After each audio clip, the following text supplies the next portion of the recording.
Matt Crafton already on the move. Remember, as crew chief Junior Joyner said, he wants to be in the top 10 in 10 laps, and he is going, and there's contact up on the wall. That's the 20 of Tanner Thorson. The 13 of Mike Snyder got loose, and Tanner Thorson moved up the racetrack to give him some extra room and slammed the wall coming off of 4. And that caution is out. Fluid on the track and some heavy fire inside the 20 truck, and Thorson wasting no time getting out of that. Let's take another look at it. This is already after the 13 had gotten loose. Thorson had committed to the top. Some smoke come out of the back of that. He just popped the wall coming off turn 4, Vince. And I don't know, that's a lot of smoke. Watch how hard he hits the wall off turn 4, just pushes up. I really think that that'll blow that right front tire out, and indeed it does. So a problem for Riley Herbst, and that is too bad because he has really had a nice weekend. Really solid in practice yesterday. Good qualifying effort. Up front. Got rid of the 18 of Gregson and is putting the challenge on, and we've got a spinner. It's the 49 going around of Wendell Chavis.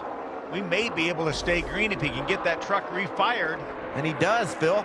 What a great battle we've got at the front. We're going to stay green. 52 laps to go. That means we're in our window. If the caution flag were to come out now. Oh, around. It's Gilliland. Got hooked on that right rear. Well, there's that caution window we were talking about. Jesse Little was on the outside.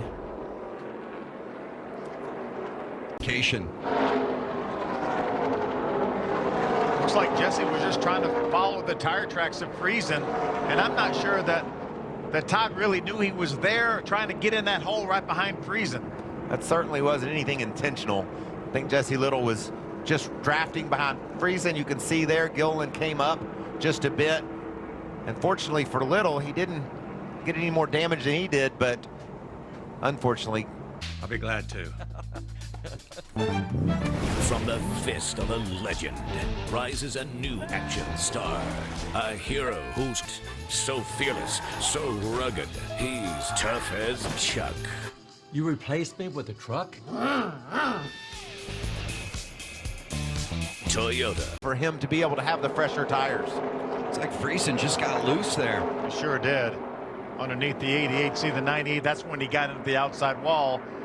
What a great job by Grant Enfinger squeezing through that small hole. Watch this driving by the 98 on the outside. Got into the 88 of Crafton just a little bit there on the left rear. Can't even see where he's going, squeezes in that hole. Man. Well, I tell you, for Stuart Friesen, that could have been disaster. Easier now, huh? We saw how stressed he was up on that pit box. Oh, and now it's Stuart Friesen doing a little yard work. Be careful. Don't let that splitter dig in. Tires. Friesen just lost it again. It's running back there just inside the top 20. Yeah, a lot of damage to that truck, though. It's certainly affected the aerodynamics, Vince. Going flat, they've got some kind of issue with the right rear, so they put two right side tires on, sending back on the way. Well, and you saw on the right-hand side of the screen, thank you, Hermie, the 04 of Corey Roper down through the infield grass, but has not brought out the caution. We stay green out on the left front. Here's what happened. Oh, problem for the 51 truck of Brandon Jones trying to get to pit road, and Roper just didn't know the 51 was slowing down and got into the back of him. And it was going to be an unscheduled pit stop for the 5 races. Sauter has to be patient here, I think. Oh, and Friesen is around again. Boy, what a tough night it's been for Stuart Friesen, and that brings out the caution. Or it's going to cost Johnny Sauter some laps. It's Moffitt and Crafton, contact between Enfinger and Sauter, and around goes Cody Coughlin. And the caution is out. You said we hadn't wrecked yet on a restart, Phil. Watch Sauter, he just tries to get right up in front of Enfinger. There's not room to do so. They make contact, and it just stacks up the field. Then a big shove from John Hunter Nemechek in the back of the 2 truck of Cody Coughlin, and that turned him around. Cody makes contact with the inside wall. You can see right there. Heavy damage to that 2 truck of Coughlin. That's a shame. Cody had been really competitive all night long. Didn't do anything wrong here. Just over-aggression by John Hunter Nemechek, hitting him in the back here. The caution is out, and that means it's going to set up another overtime restart when we come back. Behind the bunch at the front, trying to sort out positions. Meanwhile, it's Brett Moffitt in the lead with Grant Enfinger in second, and Justin Haley slipped into the third spot and around again. Caution, a bigger one this time. Timothy Peters involved. Austin Hill in the 02. Jesse Little, the 97. Well, that's a shame. Little was having a good night. They did not get to the line to get the white flag, so we're going to line them up and restart it again. Or look at the damage on Nemechek's big hit from John Hunter, who had a good night. Truck. A lot of frustration. Peters around and in. I think maybe got a little help Jordan to Anderson, start with. Yeah, get some damage with the 3 truck.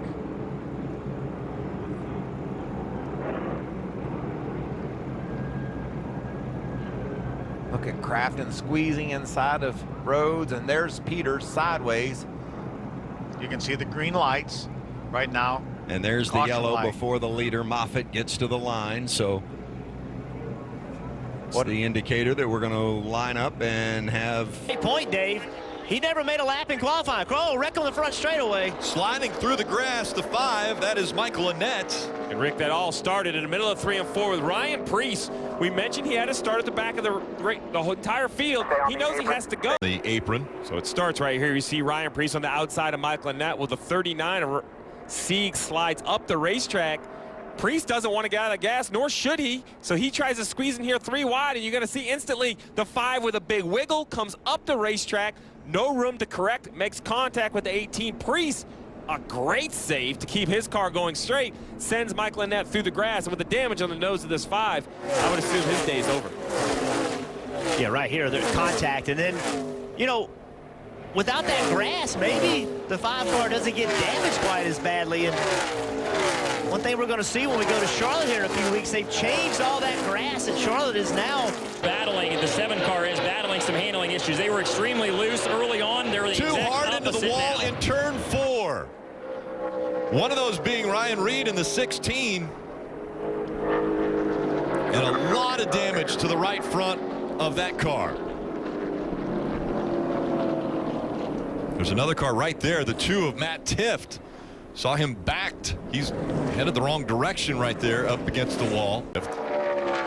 Yeah, we talked about how slick this racetrack is, and Matt Tifft gets loose and just loses the car, and Ryan Reed comes in and hits him. And look at those 2 impacts, just solid side impact, Steve.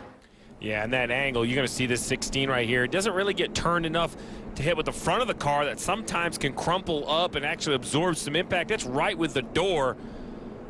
I'm fortunate enough to never been able to take one of those rides, but I've had drivers tell me, Jeff, that impact right in the door, you just feel it in the seat. Man. Speaking of Flag run here, that's something that they worked on in practice. They were really bad in the first practice, worked on it in the second practice. Preece has gone around here. Preece around, and that will bring the 5th caution out. Get it going. Part, it will tear up a fender. You can see he just spins. Car comes around, there's really nobody behind him, no contact, obviously. Spins by himself. Was behind Truex, and I think maybe that the air off the car made the car, you know, just not drive well, and he just got away from him. He's gone a lap down right now.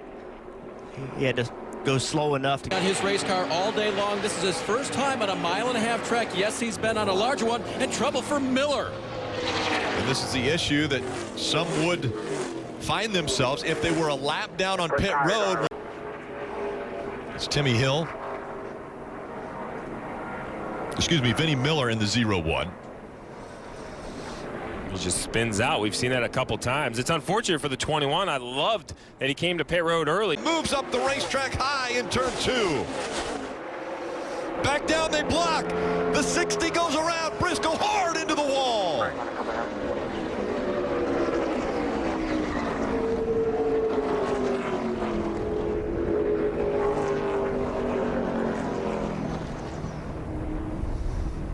And the window net coming down. He sees the flames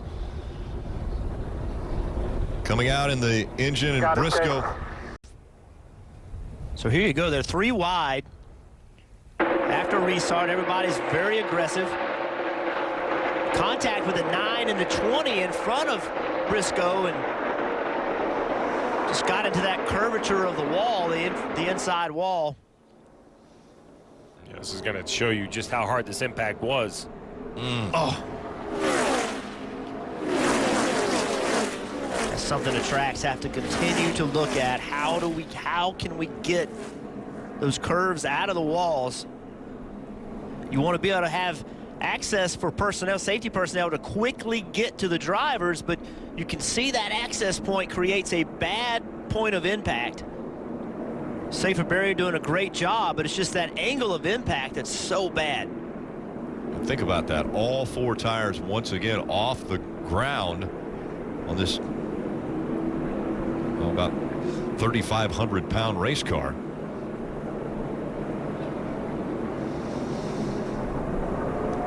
And so Chase Briscoe, who was 11th time today, and will set up yet another restart.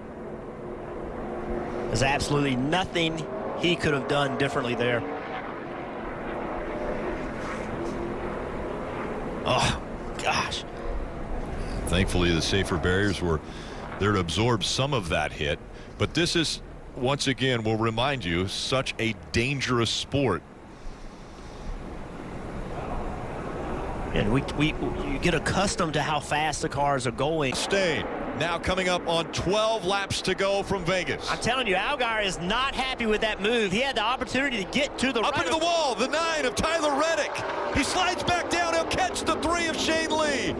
And Hemrick's in it. Hemrick's in it as well. He's into the outside wall hard.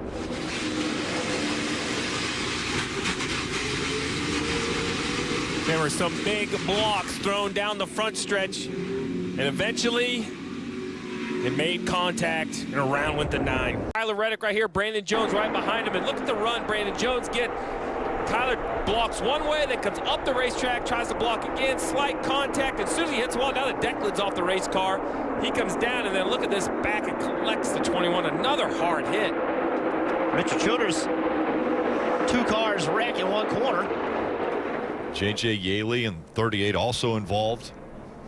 Yeah, this last block by the 9 car. Usually you get away with 1. Yeah. Right. Usually the one direction works. More than not, the second block, it's just timing. Right now you're a step behind. And we're going to ride along. Be careful on this one. This is Daniel Hemrick in the 21. He goes straight into the wall here. Just killed it. Yeah, man.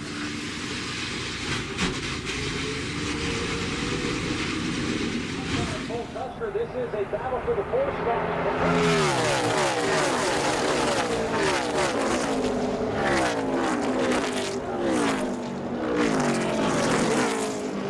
Hemrick saw him coming up the racetrack. But look at all the way up into the wall early is Ricky Stenhouse Jr. in that 17.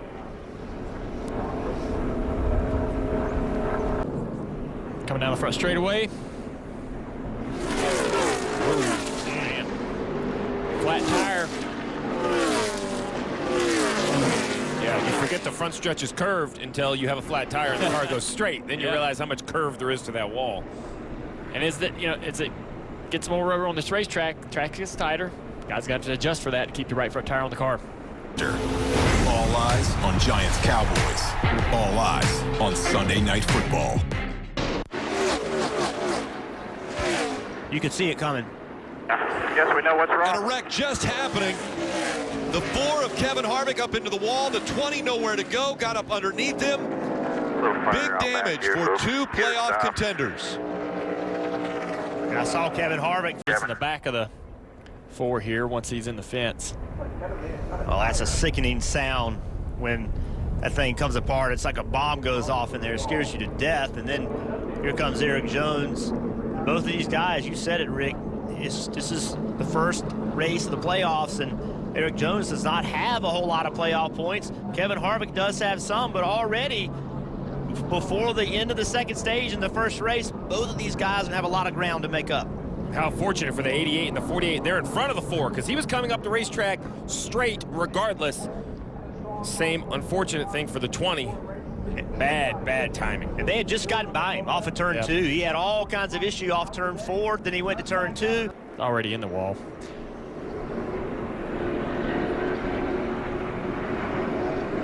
Didn't get to see exactly how that would be really fast. He has been today. They've had to recover from one slow pit stop, and Chase Elliott back up running 6. Big hit by Jamie McMurray. Into the wall he goes. Catches the 9 of Chase Elliott. McMurray sliding up the track. Now back down into the traffic. All you got. But McMurray and the back end of that car gone. Window net is down.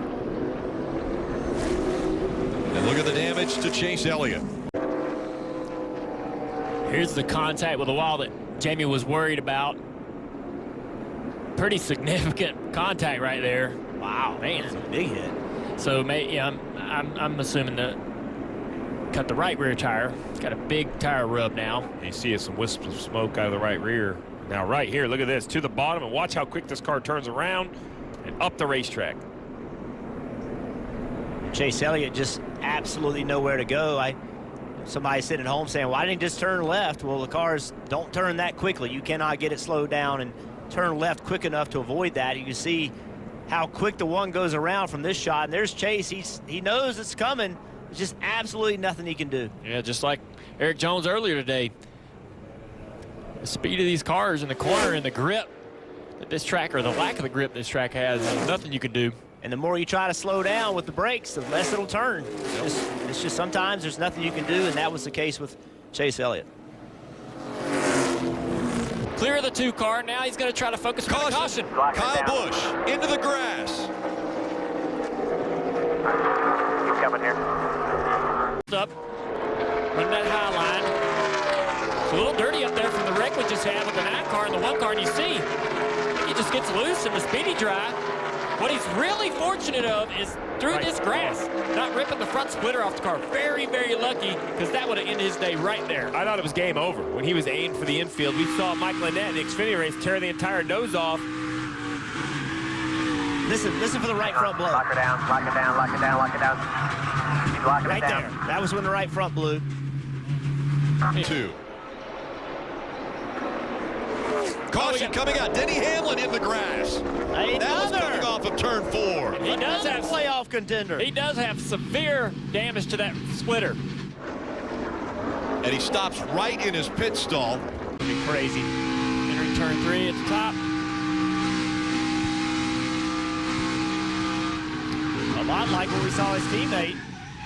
Just came around Hang on on corner to it, exit. hang on to it. Right there in the grass. I'm really interested to see.